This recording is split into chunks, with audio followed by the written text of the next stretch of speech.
سلام حبابي، معكم شهرزاد مع وصفة جديدة اقتصادية وبمقادير بسيطة.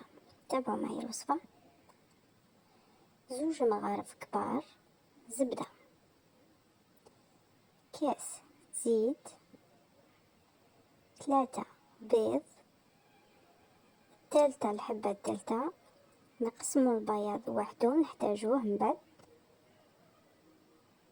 كاس سكر ناعم، ونص مغرف كبيرة لافاني.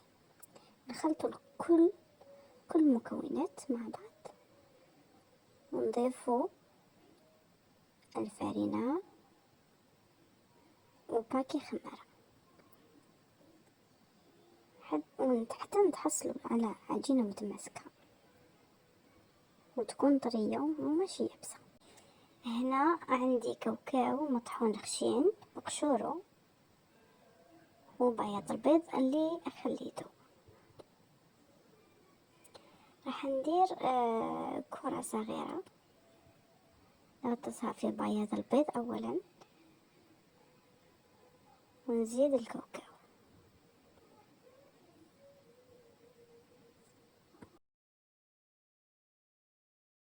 تقدري تشكليها كيما شكلتها انا، تثقبي في الوسط باي حاجه او بصبعك عادي، ولا ديري هكذاك طوال اصابع طوال يجو بنان تحفه. ما تكتريهمش طياب، لازم يكونوا نص نص، يعني يكونوا يحمروا شويه الشعلي من الفوق باش يجو طريين. بعد ما خرجتها من الفور انا حمرتها مليح، نحب الكاوكاو يحمر مليح. درت لها المعجون، معجون ابريكو تاع المشماش،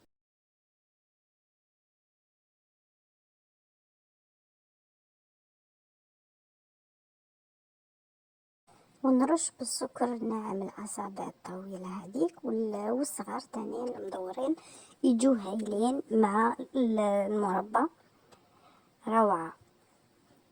هذا القاطو يوالم مع القهوة ولا سحور تاع رمضان، حاجة خفيفة وماشي مسكرة بزاف وبنين وخفيف.